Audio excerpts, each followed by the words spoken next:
ladies and gentlemen. As I was already introduced, I'm here to speak about something really important, which I believe most of us students either deliberately or unwillingly decide to ignore. It is actually in relation to guidance and counseling. I believe it is an area that most of my teachers around here could testify that whenever there's a gap in guidance and counseling, then the society is bound to suffer the consequences. So I'm here to take you through my practical experience on what actually happened to me as a result of guidance and counseling, or rather as a result of lack of proper guidance and counseling. I'm not sure about this, quality of the audience, quality in the sense that the mix is students of secondary schools, tertiary institutions, established professionals, entrepreneurs, politicians, or what have you. So my discussions will be centered around the generic aspect of how we embrace and apply the concept of guidance and counseling in aiding our respective endeavors. And one of the key things that motivates me to speak about the guidance and counseling is the way it affects the future of this country. I will take specific interest on the technological aspect of how it affects the future of us as individuals and as a nation, Nigeria.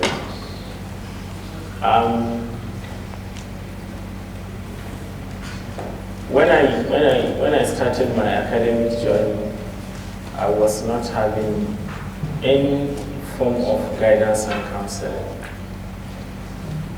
I need to give you this background because it directly connects with what I'm trying to point out. As a normal trend, after my secondary school, I now try to get to university. But unfortunately, I couldn't get admission into the university at that time, so I had to decide on the direction to take on my own.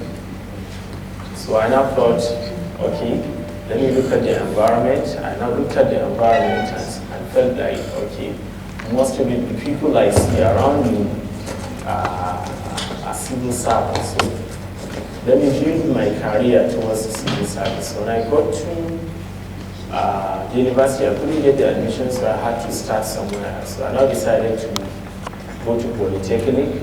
When I go to Polytechnic, along the line, I met someone that advised me to study law. I ended up studying law at the diploma level, and after that I came out, I couldn't get a job. I had to start all over again. I now consulted another person, he advised me to switch to another course. And I had to study something related to administration. I came back, I still couldn't find a good job. I had to start on my own. I was doing my own businesses. And I had to go back, continue searching for university admission I couldn't get. And I had to decide again to engage into entrepreneurship fully. I now embraced ICT. And I finally got admission to study at the university. After the admission at the university, still there was no guidance and counseling. I ended up moving from the legal perspective to administrative and jumping into something else. And I went and studied information technology. And after that, still there was no guidance and counseling. I was jumping here and there, and I had to go again and study something related to forensics. See, after that jumping again, no guidance and counseling. I had to study something related to software engineering. Still couldn't find a solution. I now had to jump again, studying another, postgraduate degree, IT law.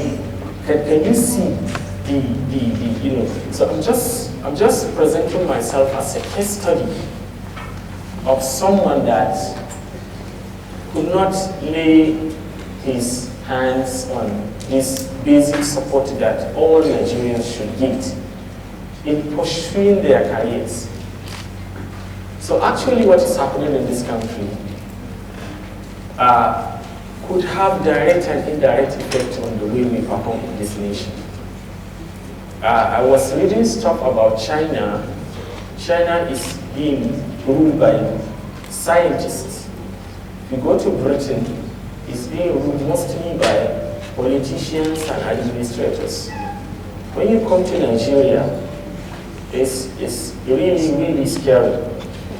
Because we figured out about 20-something% of the Nigerians that rule this country, none of them studied any scientific related discipline.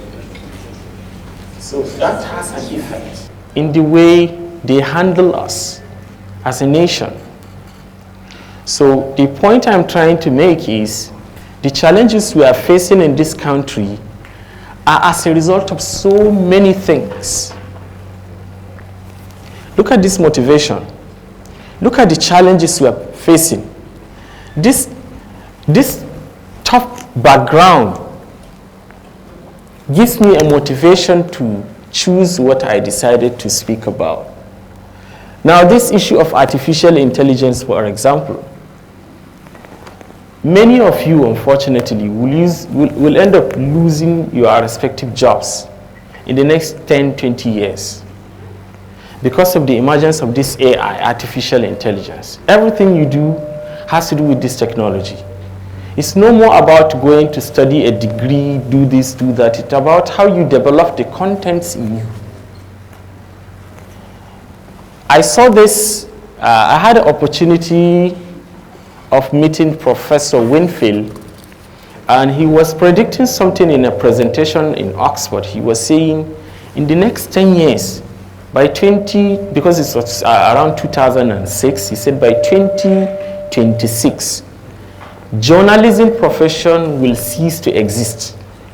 I doubt very much. It's arguably a difficult context, but what he was saying, in future, you don't need people to come and interview you. Robots will be going to your houses and your workplaces to interview you. That's connected with the power of AI, artificial intelligence. Then the negative X. I saw an example of something trending online. Thieves and armed robbers are now using robots to chase you. They will hide in the bush, they will use a drone, put a gun on the drone, and drone will come and attack you. Hey, bring your money, because you could integrate it with a voice. Bring out the money, put it inside this bucket. 1 or 2 minutes, otherwise we'll shoot you.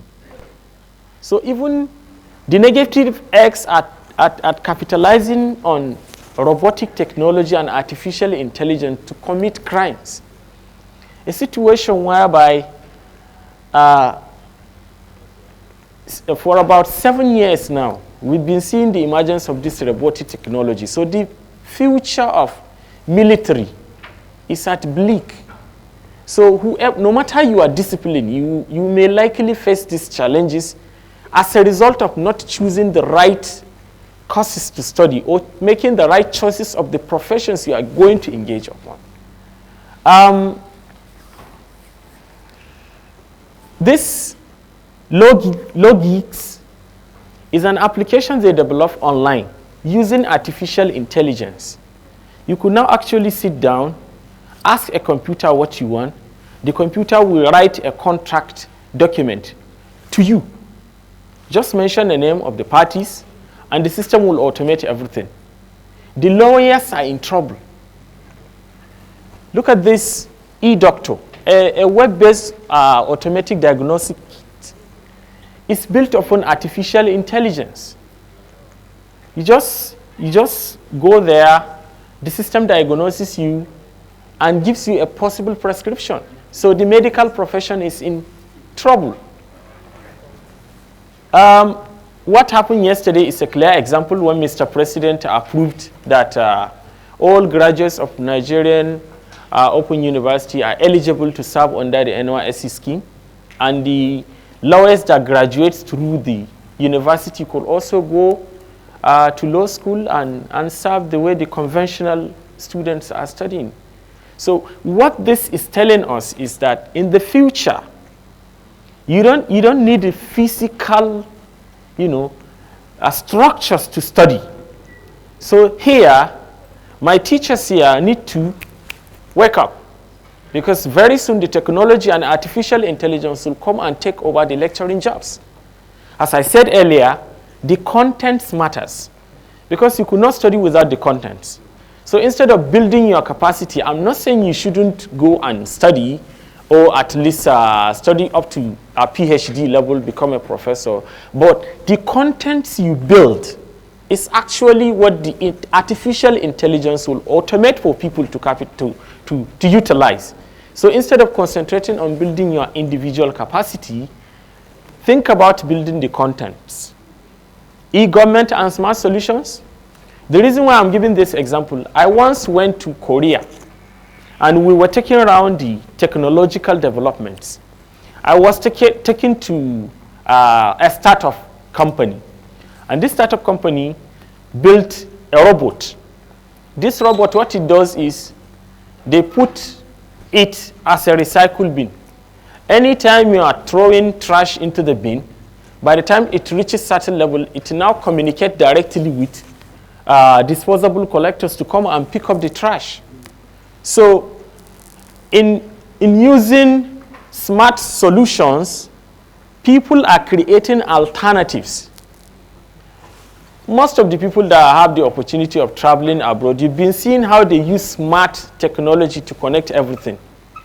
If you are using a card for your transportation, it's the same card you are using to board a train, to board a bus, tram, and what have you, because of the smart solutions. So if you look at the kind of people these solutions affect, it tells you the power of artificial intelligence is taking over almost every single thing we do as human beings.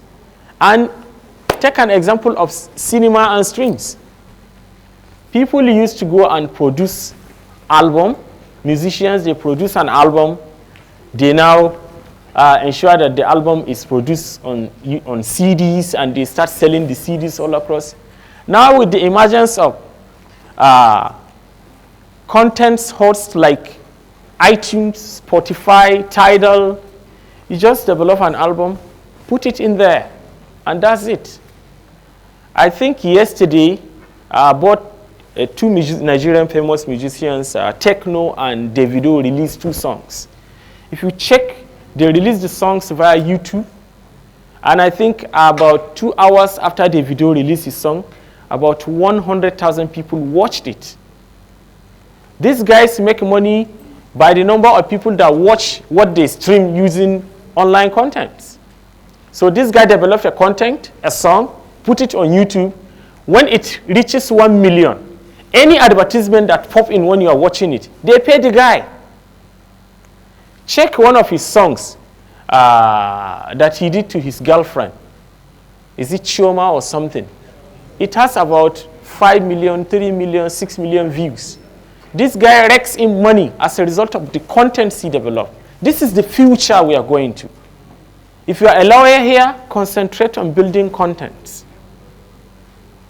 If you are a doctor, concentrate on building contents. If you are a teacher, build more and more and more contents and update your contents.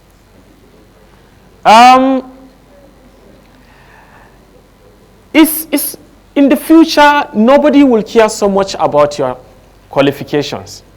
Last year, Google, Microsoft, Oracle, and Amazon, these are one of the most highly respected tech companies in the world.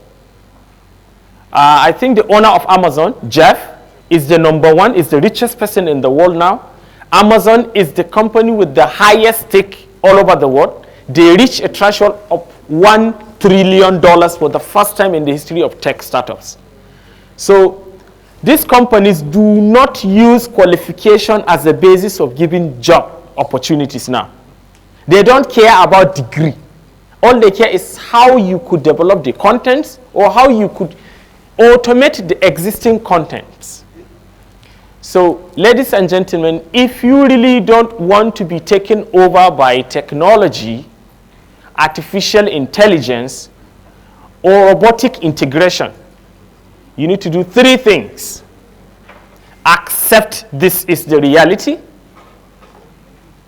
Start developing what you have as a human being. Develop the contents in you. Develop your capacity. And make sure you blend to remain relevant in the society. What I'm trying to say is just a wake-up call. Let's be real to ourselves. Let's believe this is taking over everything. And let us start working towards making a better Nigeria and guide our students and the upcoming youths on the best way to choose their careers. Because if you allow your child, because you are a doctor, you force your child to become a doctor, you are not making it right. Consider so many factors, but more or less consider what is coming to take over the profession you are encouraging your child or your sibling to partake. Thank you very much for your time.